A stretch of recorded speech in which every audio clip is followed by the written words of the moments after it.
2016 সালে এসএলএসটি যারা শিক্ষক শিক্ষিকারা চাকরি পেয়েছিলেন সেই যোগ্য শিক্ষক শিক্ষিকারা পথে নেমেছিলেন আন্দোলনের জন্য এবং সেই আন্দোলনের পর তারা এখানে ধর্মতলায় ডাক্তারদের যে ধর্ণা অবস্থান বিক্ষোভ রয়েছে সেখান থেকে 100 মিটার দূরে তারাও কিন্তু নিজেদের প্রাপ্য অধিকারের জন্য চাকরি বাঁচানোর জন্য তারাও পথে অবস্থানে বিক্ষোভে বসেছেন। খোলা আকাশের নিচে বসেছেন তারা, ওয়াই চ্যানেলে বসে রয়েছেন। তাদের সাথে একটু কথা বলে নেবো। অনেকে দেখতে পাচ্ছেন নিজেদের পরিবার পরিজনকে ফেলে রেখে এখানে বসে রয়েছেন এবং মহিলারা যাদের বাড়িতে ছোট খুদে রয়েছেন তারা খুদেদেরকে নিয়েই এভাবে সকাল থেকে সন্ধে পর্যন্ত সারা রাত পর্যন্ত খোলা আকাশের নিচেই বসে রয়েছেন। তাদের সাথে একটু কথা বলে নেবো। দিদি, আপনি কোথা থেকে এসেছেন?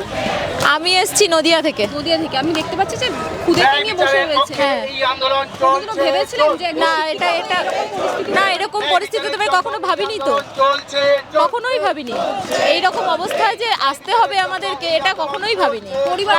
পরিবার তো রয়েছে, বাচ্চাকে রাখারও লোক হচ্ছে না, এখন নিয়ে রাস্তায় নেমে পড়তে হয়েছে। বাচ্চাকে নিয়ে খোলা আকাশের নিচে বসে রয়েছে। হ্যাঁ, খোলা আকাশের সকাল থেকে বসে আছি। কি করব, কিছু করার নেই। কমিশন যা করে দিয়েছেন আমাদের সঙ্গে যেটা হয়েছে সেটা তো খুবই অতুলনীয়। হ্যাঁ, এর কোনো কি বলবো, এর কোনো কি ভাষায় প্রকাশ করার মতো নেই। সরকার একজন মহিলা রয়েছেন, আপনারা হ্যাঁ, সে রয়েছেন, কি বলবেন, কি আবেদন করবেন? কি আবেদন করব, উনি যেন সঠিক বিচারটা করেন। যেখানে বলাই আছে, আইনে যেখানে বলা আছে যে একজন দোষীকে শাস্তি দিতে গিয়ে নির্দোষ যেন কখনো শাস্তি না পায়, 10 জন দোষী ছাড়া পেলেও একজন নির্দোষ যেন যেখানে অপরাধ না করে, মানে তার উপরে অবিচার না হয়, সেখানে বলা আছে। সেক্ষেত্রে আমাদের ওপরে সেটা মানে উল্টোটাই হচ্ছে। তো সেক্ষেত্রে কি বার্তা, উনি যেন সঠিক বিচারটা আমাদের সঙ্গে করেন, এটাই আমাদের বক্তব্য। সকাল থেকে সন্ধ্যে রাত পর্যন্ত খোলা আকাশ, মানে আমাদের এরকম করে দিয়েছে, আমরা তো এরকম পাওয়ার যোগ্য নই। আমরা যোগ্য শিক্ষক শিক্ষিকা, আমাদের যে 17 দফা নিরিখে প্যানেল বাতিল রয়েছে আমরা তার মধ্যে কেউ অন্তর্ভুক্ত নই, আমরা সবাই যোগ্য শিক্ষক শিক্ষিকা। কিন্তু আমাদের বিচার ব্যবস্থা ঠিক না করে আমাদের এই রাস্তায় এসে নামিয়েছে। আজকে খোলা আকাশের নিচে আমরা রাত যাপন করছি, এটা খুব দুঃখের জিনিস। শিক্ষক হয়ে ক্লাসরুমে না থেকে খোলা আকাশের নিচে পথে বসতে হয়েছে, কখনো ভেবেছিলেন? কল্পনাও করিনি, কল্পনাও তো আসেনি যে লোকে দিবাস্বপ্ন দেখে, সেই স্বপ্নও আমরা দেখিনি যে কোনোদিনও এই শিক্ষা নিয়ে আমরা রাস্তায় এসে নামবো। কিন্তু ভাগ্যের পরিহাস এবং এসএসসি সরকার দুটোকেই বলবো তারা একটু দয়া করে আমাদেরকে দিকে একটু দেখুন, একটু সেগ্রিগেশন করে দিক আমাদের টেন্টেড আনটেন্টেড, যাতে আমাদের মান সম্মানটা আমরা ফিরে পাই। যারা দুর্নীতি করেছেন তারা এসি রুমে বসে রয়েছেন, কেউ কেউ জেলও খাটছেন। এই বর্তমান পরিস্থিতি নিয়ে কি বলবেন একজন শিক্ষক সমাজের একজন সদস্য? দেখুন, শিক্ষক হচ্ছে সমাজের কারিগর। প্রত্যেকটা আমরাও আমাদের শিক্ষকের থেকে আমরা শিখে এসেছি, আমরা বড় হয়েছি, আমরাও শিক্ষিকা হয়েছি। তাই আমরা চাইবো যে শিক্ষক সমাজকে কখনো রাস্তায় নামাতে নেই।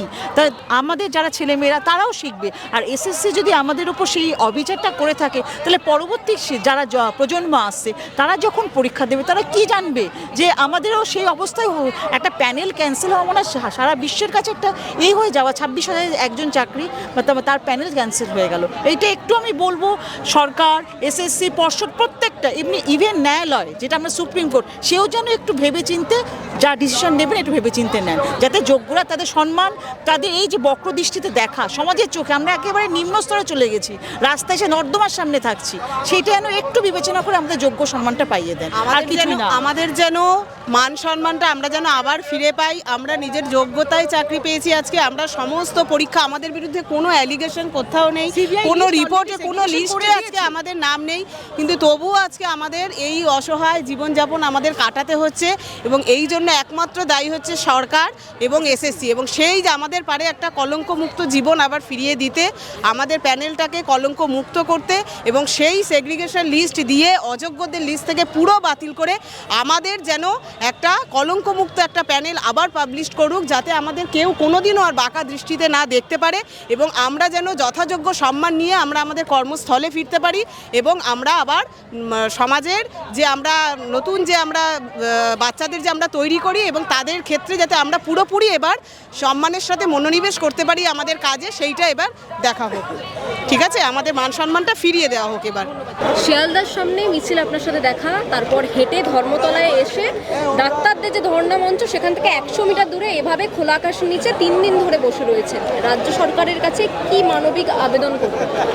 রাজ্য সরকারের কাছে আমাদের একটাই মানবিক, একটু আমি অনুরোধ করব আমাদের এই শিক্ষক সমাজকে দেখাতে যে শিক্ষক সমাজ আমরা সমাজের কারিগর। আমরা অঙ্কুর থেকে তৈরি করি। আজকে পুলিশ, ডাক্তার, সাংবাদিক সবাই আমাদের হাত ধরে তৈরি হয়। এই সিচুয়েশনে আমরা রাস্তায় বসে আছি, তাহলে সমাজের কাছে আমরা কি বার্তা দিচ্ছি?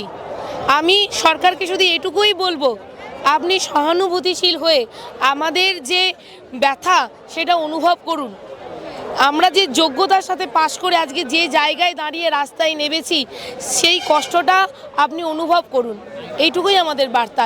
এবং আমাদের যে যোগ্যতার ভিত্তিতে আমরা যে পরীক্ষাটা দিয়ে পাশ করে আজকে 6 থেকে 7 বছর চাকরি করে এসেছি যোগ্যতার সাথে, সেটাকে আমাদেরকে ফিরিয়ে দিন, রক্ষা করুন। আপনার যা যা প্রয়োজনীয় প্রমাণ তথ্য যা দেওয়ার আছে দিয়ে আমাদেরকে সাহায্য করুন। দিদি, ডাক্তাররা যখন অবস্থান বিক্ষোভে প্রথম বসেছিলেন, ধর্নাতে বসেছিলেন, তখন দেখা গেছিল যে সাধারণ মানুষরা তাদের পাশে দাঁড়িয়েছিলেন। আপনারা এখানে বসে রয়েছেন খোলা আকাশের নিচে, ডাক্তাররা পাশে থেকেছেন, কিন্তু সাধারণ মানুষের তরফ থেকে কোনো সহযোগিতা বা তারা পাশে থেকেছে আপনাদের? দেখুন, ডাক্তারবাবুরা আমাদের কাছে এসেছিলেন, তার জন্য অসংখ্য ধন্যবাদ। কিন্তু আমাদের লড়াইটা আমরা নিজেরাই লড়তে চাই। তাদের বার্তা আলাদা, আমাদের বার্তা আলাদা। আমাদের শুধু যেটুকু দাবি, আমরা শুধু সেইটুকু দাবি আমরা সমাজের কাছে, সরকারের কাছে, এসএসসির কাছে, বোর্ডের কাছে রাখতে চাই যে আমরা যোগ্য, আমরা কোনো রকম দুর্নীতির সাথে যুক্ত নই। তা আমাদেরকে এই নোংরা দুর্নীতিগ্রস্ত প্যানেলের মধ্যে থেকে আমাদেরকে আলাদা করুন। আমরা যে আলাদা, আমরা যে যোগ্য, আমাদেরকে সেগ্রিগেশন করুন, ব্যাস এইটুকু। তরফ থেকে কোনো রকম আপনারা মানে অসহযোগিতা পেয়েছেন? না, প্রশাসনের কাছ থেকে 100% আমরা সহযোগিতা পেয়ে এসেছি এখনো পর্যন্ত। কারণ দেখুন, আমরা যেভাবে মিছিল করে এসেছি, ওনারা সুন্দর আমাদের সহযোগিতা করেছেন।